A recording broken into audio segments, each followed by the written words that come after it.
Capacitance होता क्या है। ओके, इलेक्ट्रिकल कैपेसिटेंस होता क्या है।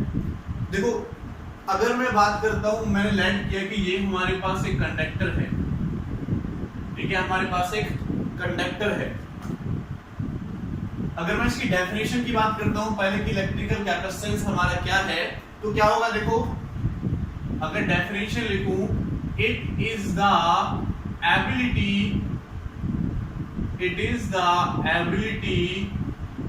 टू स्टोर इलेक्ट्रिक चार्ज और एनर्जी ऑफ ए कंडक्टर। क्या ये किसी कंडक्टर की एबिलिटी है कि वो कितना चार्ज स्टोर कर सकता है। It is the ability of a conductor to store electric charge और एनर्जी। किसी कंडक्टर की एबिलिटी की वो चार्ज और एनर्जी स्टोर कर सकता है, उस एबिलिटी को हम बोलते हैं इलेक्ट्रिकल कैपेसिटेंस। क्या बोलते हैं? Electrical capacitance. देखो अगर मैंने ये यहाँ पर एक कंडक्टर लाइट किया कि ये मेरे पास एक कंडक्टर है, कंडक्टर किसी भी टाइप का हो सकता है, प्लेट की फॉर्म में भी हो सकता है, इस फॉर्म में भी हो सकता है हमारा कंडक्टर। तो देखो अगर मैंने इसको Q चार्ज दिया तो इसका पोटेंशियल बढ़ेगा। आपको पता है जो पोटेंशियल होता है वो Q/4πε0r होता है। अगर मेरे पास कंडक्टर एक फिक्स रेडियस का है और मैं इसको चार्ज बढ़ाता जा रहा हूं तो इसका पोटेंशियल बढ़ता जाएगा। तो हमने ये देखा कि जो हमारा चार्ज है वो डायरेक्टली प्रोपोर्शनल है पोटेंशियल के। जितना चार्ज हम देंगे उतना ही पोटेंशियल हमारा इंक्रीज होगा, ठीक है। उस हिसाब से पोटेंशियल हमारे एक लिमिट तक क्या होगा, इंक्रीज होगा। इस प्रोपोर्शन को हटाने के लिए हम एक कांस्टेंट लगाते हैं C एंड V, ठीक है। वेयर जो C है वही हमारे पास इलेक्ट्रिकल कैपेसिटेंस है। क्या है ये? इलेक्ट्रिकल कैपेसिटेंस है। तो क्या लिखा जाएगा बच्चों? C is equal to Q by V। क्या लिखा जाएगा? C is equal to Q by V। अगर मैं इसकी SI यूनिट की बात करता हूं तो इसकी SI यूनिट होती है कि क्या होती है? फैराड या फैराडे भी बोलते हैं। फैराड FARAD लिखा जाता है, फैराडे भी बोल देते हैं, नो प्रॉब्लम। और अगर मैं देखता हूं यहां से, देखो 1 फैराडे, ठीक है, F से नोट करते हैं, किसके इक्वल हो जाएगा? 1 coulomb upon 1 volt. 1 farad is equal to 1 coulomb upon 1 volt. तो कूलम पर यूनिट वोल्ट में भी अगर हमें कोई क्वांटिटी मिलती है तो वो भी क्या होगी? हमारी कैपेसिटेंस होगी, इलेक्ट्रिकल कैपेसिटेंस होगी। अगर देखो इसका हम डायमेंशनल फार्मूला निकालें, डायमेंशनल फार्मूला तो चार्ज का तो आपको पता है, पोटेंशियल का क्या लिख सकते हो आप? W/Q। पोटेंशियल क्या होता है? वर्क डन अपॉन चार्ज होता है। तो C का कितना होता है बच्चों? 80। चार्ज का क्या होता है? कूलम में चार्ज है तो क्या होता है? 80। पोटेंशियल क्या होता है हमारे पास? चलो Q रहने दो। पोटेंशियल क्या होता है हमारे पास? W/Q। और Q ऊपर जाएगा तो अगेन 80 हो जाएगा। W का क्या होगा? mL/T-2। इसको सॉल्व करो, कितना होगा? M जाएगा ऊपर, M-1 हो जाएगा, L-2 हो जाएगा ऊपर जाके। उसके बाद A2 हमारा है ही और T-2 पर जाएगा, T2 पहले से ही, तो कितना हो जाएगा? T4। ये हमारा इसका डायमेंशनल फार्मूला निकल आएगा। तो इलेक्ट्रिकल कैपेसिटेंस क्या होता है कि कंडक्टर कितना चार्ज स्टोर कर सकता है, उसकी एबिलिटी वो क्या होती है? इलेक्ट्रिकल कैपेसिटेंस शो करती है, ठीक है। उसकी एबिलिटी क्या शो करती है? इलेक्ट्रिकल कैपेसिटेंस शो करती है। ये हमने इसका जनरल फार्मूला निकाला, इसको हम आगे यूज करेंगे, ओके। चलो आगे बढ़ते हैं बच्चों। अब हमारा यहां पर एक टॉपिक है capacity of an isolated spherical conductor. Topic है हमारा capacity of an isolated spherical conductor. Isolated spherical conductor की कैपेसिटी हमें निकालनी है। इलेक्ट्रिकल कैपेसिटेंस को कैपेसिटी भी बोलते हैं, इलेक्ट्रिकल कैपेसिटेंस को एबिलिटी कैपेसिटी, ठीक है। तो कैपेसिटी भी बोलते हैं इलेक्ट्रिकल कैपेसिटेंस को किसी कंडक्टर की। स्फेरिकल कंडक्टर है तो बच्चों ने लेट किया कि ये हमारे पास एक स्फेरिकल कंडक्टर है और इसकी रेडियस है r। इसकी रेडियस कितनी है हमारे पास 8। ठीक है, हमने क्या किया, यहाँ पर एक पॉजिटिव चार्ज दिया प्लस का, सॉलिड सरफेस है, अगर मैं सॉलिड को प्लस का क्यू चार्ज देता हूँ, सॉलिड को प्लस का क्यू चार्ज देता हूँ, तो बच्चों क्या होगा, चार्ज हमारे पास धीरे धीरे आउटर सरफेस की तरफ स्प्रेड हो जाएगा। तो अगर मैंने सेंटर पर भी इसको चार्ज दिया तो क्या होगा, इस कैपेसिटर को चार्ज देने के लिए पूरा का पूरा चार्ज मेरे इसके आउटर सरफेस पर फैल जाएगा। या फिर ये तो माना मैंने सॉलिड कंडक्टर, ठीक है, अगर मैं एक होलो स्फीयर भी मानता हूं तो इसको मैं चार्ज दूंगा, मान लो प्लस क्यू चार्ज मैंने दिया यहाँ पर, तो धीरे धीरे क्या होगा, पूरे सरफेस पर ये फैल जाएगा मेरे पास पॉजिटिव चार्ज। इसकी रेडियस कितनी r, ये क्या हमारे पास होलो, और ये हमारे पास क्या है सॉलिड। तो सॉलिड के केस में भी वही आएगा और होलो के केस में भी हमारा वही आएगा। ओके, सॉलिड केस में वही आएगा और होलो के केस में भी हमारा वही आएगा। अब बच्चों देखो, अगर मैंने Q चार्ज दिया है तो इसका पोटेंशियल कितना होगा, पोटेंशियल अगर मैं निकालूं V तो किसके इक्वल होगा, किसके इक्वल होगा, Q by 4 pi epsilon not और R। अगर मैं यहां पर पोटेंशियल निकालता हूं या मैं यहां पर पोटेंशियल निकालता हूं, ठीक है, तो पोटेंशियल कितना हो जाएगा, Q by 4 pi epsilon not. इस कंडक्टर के सरफेस का अगर मैं यहां से कैपेसिटेंस निकालता हूं, तो देखो आपको पता है कैपेसिटेंस निकालने का फॉर्मूला क्या होता है, C is equal to Q by V। तो C is equal to Q कितना है, तो Q ही है, V कितना आया, Q by 4 pi epsilon not R। तो Q से Q कटेगा, ये ऊपर चला जाएगा, तो C की वैल्यू कितनी आई बच्चों, C की वैल्यू कितनी आई, 4 pi epsilon not R।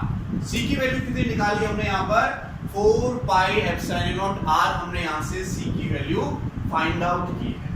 Okay, C की वैल्यू हमने यहाँ से फाइंड आउट की कितनी, 4 पाई एप्सिलॉन नॉट R। अब एक चीज देखो बच्चों, यहाँ पर ये जो कैपेसिटेंस होता है ना, ये मेनली 2 प्लेट्स के बीच में लिया जाता है।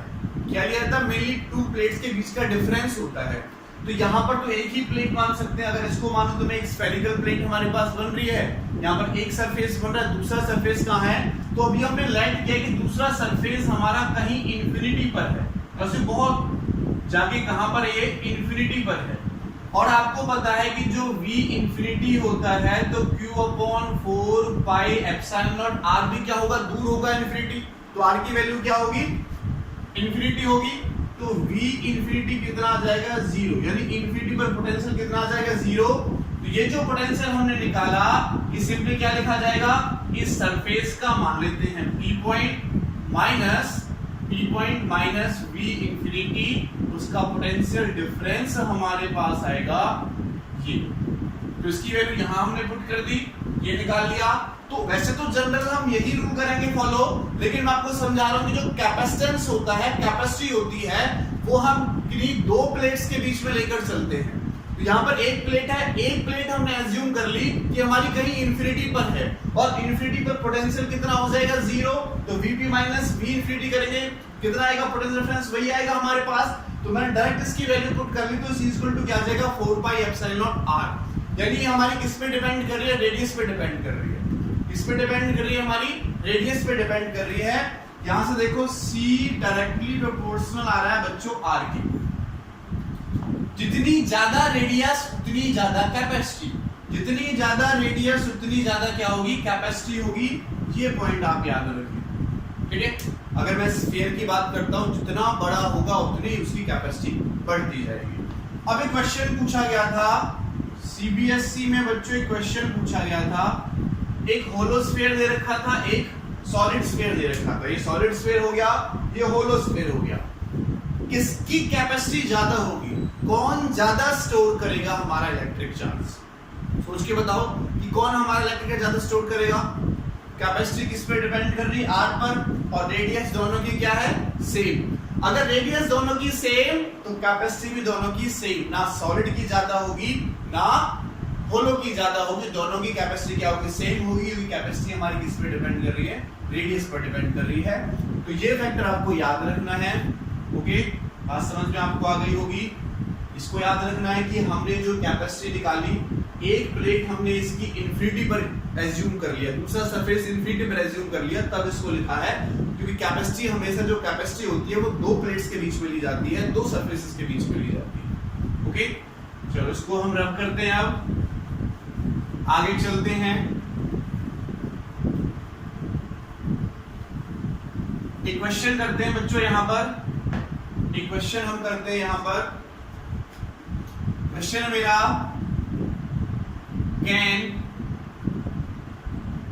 Can earth store 1 farad capacitance?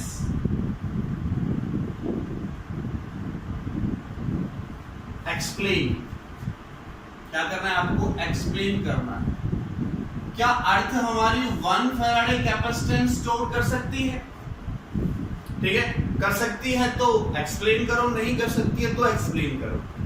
देखो आपको पता है कैपेसिटेंस का फॉर्मूला है 4 पाई एप्सिलॉन r, और आपको याद हो तो अर्थ की रेडियस होती है 6.4 10⁻⁶ 6.4 10⁻⁶। अब देखो हमें इस क्वेश्चन में क्या गिवन है? 1 फैराड कैपेसिटेंस, यानी कैपेसिटेंस C की वैल्यू हमें दे रखी है 1 फैराड। तो अगर इस फॉर्मूले में मैं पुट करता हूं तो 1 इक्वल टू क्या आ जाएगा? 4 पाई एप्सिलॉन r। ये तो हमें गिवन है कितना? 1 फैराड दे रखा है, 1 फैराड हमें निकालना है। तो 1 फैराड यहां से अगर रेडियस निकालूं तो 1/4 पाई एप्सिलॉन नॉट, और 1/4 पाई एप्सिलॉन की वैल्यू आपको पता है कितनी होती है? 9 × 10⁹ है ना। अर्थ की रेडियस कितनी है? 10⁶। इसकी रेडियस कितनी है? 1 फैराडे कैपेसिटेंस। 1 फैराडे कैपेसिटेंस कौन स्टोर करेगा? जिसकी रेडियस कितनी आ रही है? 9 × 10⁹ मीटर, 9 × 10⁹ मीटर। लेकिन अर्थ की कैपेसिटी, अर्थ की जो रेडियस है वो उससे कम है, तो अर्थ हमारा 1 फैराडे कैपेसिटेंस स्टोर नहीं कर सकती। ठीक है, 1 फैराडे कैपेसिटेंस स्टोर नहीं कर सकती। तो यहीं पर मेरा दूसरा क्वेश्चन भी बन जाता है, find the capacity of earth. Find the capacity of earth. Earth की कैपेसिटी निकालो, कितनी होती है? देखो अगर मैं अर्थ की कैपेसिटी निकालता हूं तो फॉर्मूला लगा दो, C = 4 pi epsilon not r। C निकालेंगे तो 4 पाई की वैल्यू क्या हो जाएगी? 1/9 × 10⁹ रिवर्स कर देंगे, 1/4 पाई एप्सिलॉन की वैल्यू ये, और इसकी निकालेंगे तो क्रॉस मल्टीप्लिकेशन से इसके नीचे आ जाएगा। तो r कितना है? 6.4 × 10⁻⁶। इसको आप सॉल्व कर सकते हो। इसको सॉल्व करने के बाद हमारे पास जो निकल के आएगा 3 यहां से होगा, यानी 6.4 / 9 × 10⁻3। इसको सॉल्व कर सकते हो आप, तो ये लगभग आ जाएगा 711 माइक्रो फैराडे।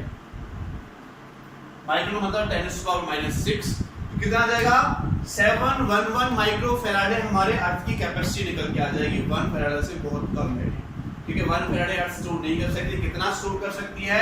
711 माइक्रो फैराडे हमारी स्टोर कर सकती है। क्लियर? ये बात आपको समझ में आ गई होगी।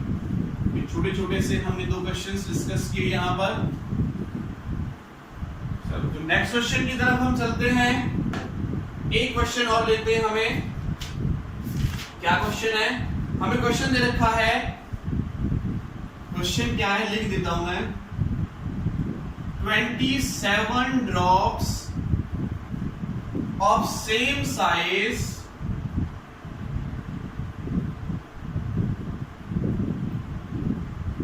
are charged at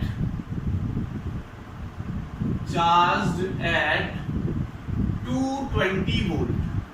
27 ड्रॉप्स हैं जो सेम साइज की हैं, उनको 220 वोल्ट ईच पे चार्ज किया जाता है। दे collapse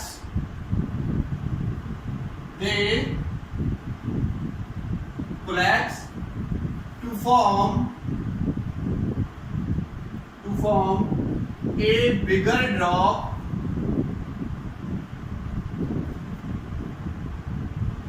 form a bigger drop calculate the potential of bigger drop।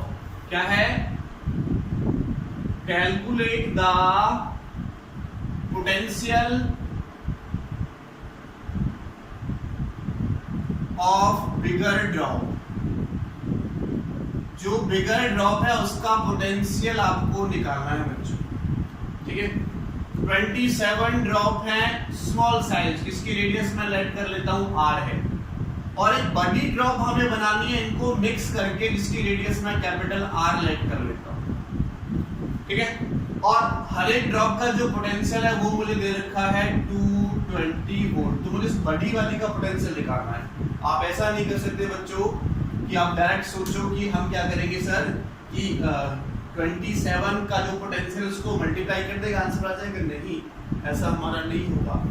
यहाँ पर देखो ये मेरा पक्का है कि अगर मैं 27 को कोलैप्स करता हूं तो जितना वॉल्यूम 27 ड्रॉप्स का होगा उतना इस बिगर ड्रॉप का होगा, ठीक है। तो हम लिख सकते हैं volume of 27 drops is equal to volume of big drop, ठीक है। तो वॉल्यूम क्या होता है 4/3 पाई r क्यूब। 27 एक का, क्योंकि एक की रेडियस कितनी है स्मॉल r, तो एक का वॉल्यूम इतना होगा, 27 का कितना होगा, 27 से हमने मल्टीप्लाई कर दिया, is equal to 4/3 pi r cube. 4/3 pi r cube ये बड़ी ड्रॉप का वॉल्यूम होगा क्योंकि वो सिंगल है। तो देखो 20 इससे कट जाएगा, अगर मैं यहां से r निकालता हूं तो 27 r क्यूब की पावर कितनी हो जाएगी 1/3, और r कितना आ जाएगा 3r, है ना, 3 into 3 करेंगे 27 हमारा हो जाता है, तो 3r। कितना मेरे पास पोटेंशियल निकल के आया, सॉरी रेडियस कितनी निकल के आई 3r। और देखो अभी हमने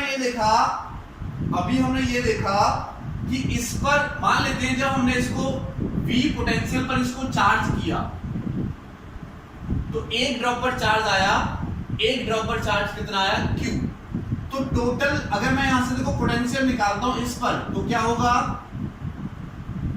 total charge divided by total capacitance, capacity. Charge upon capacity तो होता है बच्चों। तो इस पर चार्ज देखो, चार्ज तो हमारा कहीं लॉस नहीं हो रहा, कोलैप्स करने में चार्ज का लॉस नहीं हो रहा। जो 27 ड्रॉप्स पर चार्ज है उतना ही चार्ज हमारे इस पर भी रहेगा। एक पर चार्ज मैंने लेट किया q, तो 27 पर कितना चार्ज हो जाएगा 27q। और कैपेसिटी निकालने इस बड़ी ड्रॉप की तो 4πε0 r, क्या होगा 4πε0 r मेरे पास होगा बिग ड्रॉप का, बिग ड्रॉप का। और r की वैल्यू कितनी है बच्चों, ये है, ये वैल्यू पुट कर दो, तो 27q/4πε0 इंटू क्या हो जाएगा 3r। 3 से ये 9 बार कट जाएगा, तो 9 इंटू q/4πε0r। ये क्या है मेरा, ये क्या है q/4πε0r। ये क्या है बच्चों, देखो इसका पोटेंशियल, छोटी वाली ड्रॉप का पोटेंशियल क्या होगा, अगर इस पर मैंने कितना चार्ज लेट किया है 1 पर q और 27 पर 27q, तो इसका पोटेंशियल यही बनेगा q/4πε0r। और कितना पोटेंशियल दे रहे हैं हम उसको 220 वोल्ट दे रहे हैं, तो ये किसके इक्वल हो जाएगा q into v। तो 9 into v, क्योंकि तो 9 है, और v कितना है बच्चों 220 वोल्ट। v कितना है 220 वोल्ट। सॉल्व कर लो, 0 9 2 8, 1 हमारे पास यहां से बच जाएगा, एंड 9 2 8 तो 19 कितना जाएगा 1980 वोल्ट हमारे पास बड़ी ड्रॉप का पोटेंशियल निकल आ जाएगा। हमने क्या किया, पहले देखो वॉल्यूम हमारे पास इक्वल होगा, क्योंकि जो मेरे पास 27 ड्रॉप्स है उनको मैं मिक्स करूंगा, बड़ी बनाऊंगा, तो पानी तो हमारा कहीं जा नहीं रहा, ड्रॉप्स जिसकी भी बनी है वो तो कहीं जा नहीं रहा, ठीक है। तो वॉल्यूम इक्वल किया, रेडियस हमने निकाली, फिर हम देखा कि जो इसका पोटेंशियल होगा वो total charge upon total capacity. इस पर टोटल चार्ज कितना होगा 27 ड्रॉप के चार्ज के बराबर। एक पर मैंने q लेट किया तो 27 पर 27q, इसकी कैपेसिटी क्या होगी 4πε0r, अभी जो हमने निकाली थी, ठीक है। c इक्वल टू क्या होता है 4πε0r, वो हमने यहां पर पुट कर दिया, r की वैल्यू यहां से पुट की, सॉल्व